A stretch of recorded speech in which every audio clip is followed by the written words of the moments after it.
What's up, guys? Welcome to another video of fanfic reading.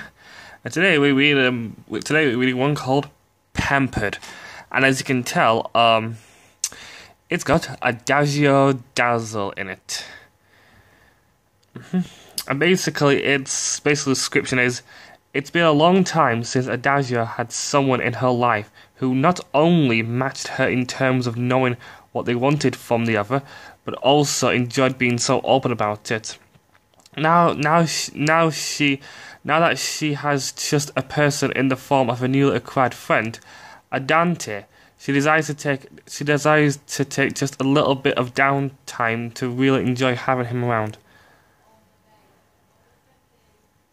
And it'll contain two very naked people. It's T for teen, but yeah, I don't know why it's T for teen if they contain two very naked people. And it seems like Adagio has someone called Adante.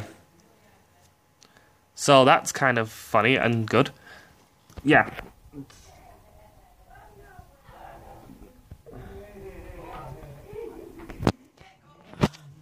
And sorry for all the stupid noises. Anyway. Pampered. Oh, for Christ's sakes. Stupid phone. Pampered. Oh, the chapter's just called Pampered as well. That's weird. It's called Pampered and the chapter's called Pampered. Anyway.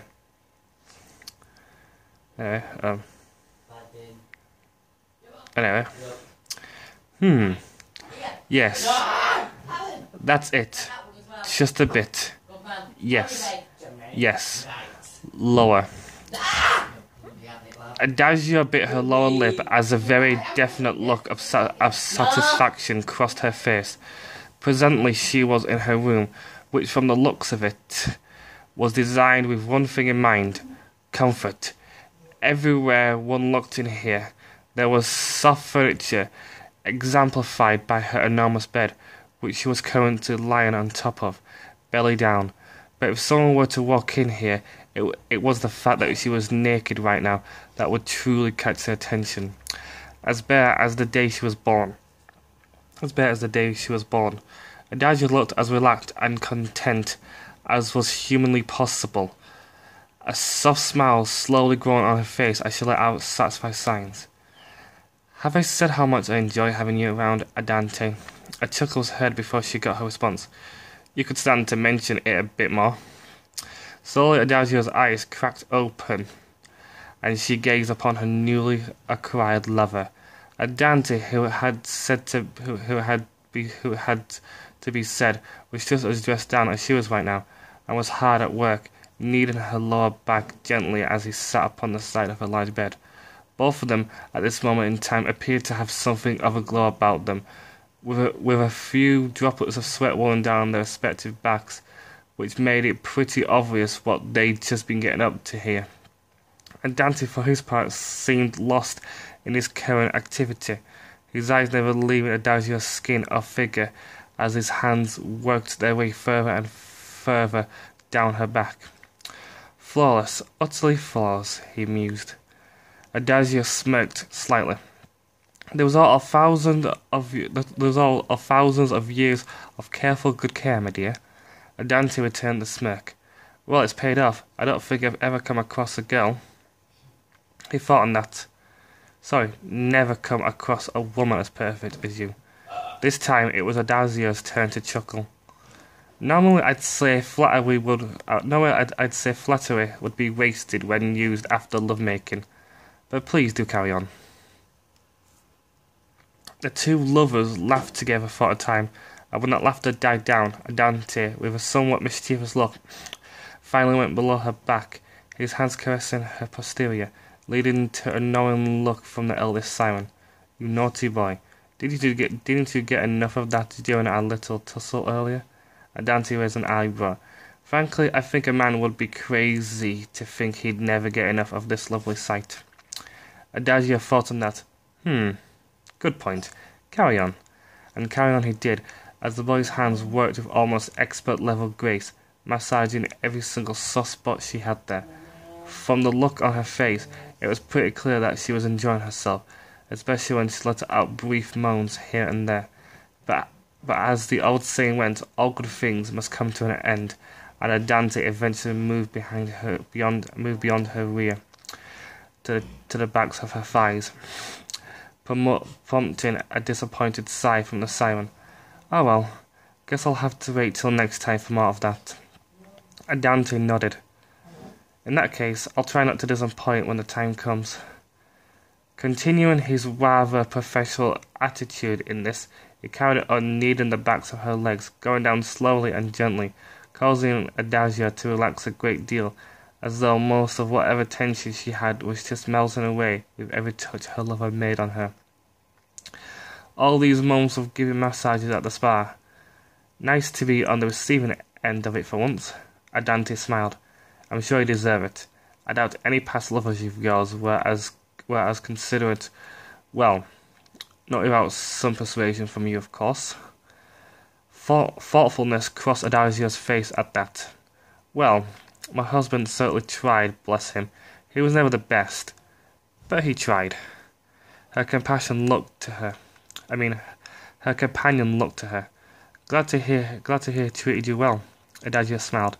He did, although she glanced over her shoulder, giving Adante a look of clear curiosity.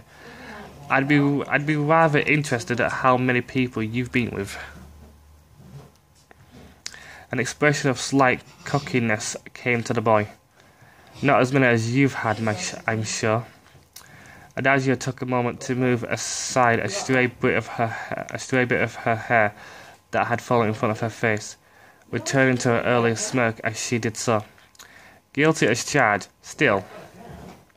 She didn't finish, and Adante nodded, continuing. Well, not to put too fine a point on it, but ever since I was old enough to care about that kind of thing, I never felt right unless I had someone with me. Boy or girl, I was happy with either, and if I do say so myself. He glanced around himself as though making sure only he and Adagio would hear the next part, before leaning closer to her and speaking in a more hushed tone. I think I impressed them on a few occasions. Adagio smiled and nodded. Oh, if our times together is any indication, then I have no doubt. The two shared another laugh together, and when that too was finished, Adante at long last reached the lowest part of her legs, then moved down to her feet. The moment he started pressing his thumbs into her soles, Adagio sighed deeply. Oh yeah, that's the stuff. Adante smiled warmly to her, continuing to carefully massage her there from her heels to her toes. Oh, sensitive here, are you? Adagio nodded, closing her eyes and resting her head further into her pillow. Always have been. That's what happens when you try to keep yourself as soft and smooth as possible. Opening her eyes again, she let out another knowing laugh before wiggling her toes a little bit. Although, if you think mine are sensitive, you should hear what happened when Rainbow had a massage there once. Nearly climax from what I heard. Adante thought on that. Really? Maybe the two of us should surprise her with a visit someday then. Adagio shook her head. Nice thought, but you never get near her on that count. Her face becomes red as a tomato if you even mention that stuff. Adante sighed. Oh well, that's one threesome off the table for us. The eldest siren's sister nodded. Getting back to relaxing on her pillow. Don't worry, there'll be more out there. Slowly she turned to look at him. Slowly she turned to look to him yet again, a sluttery smile growing on her face. You know.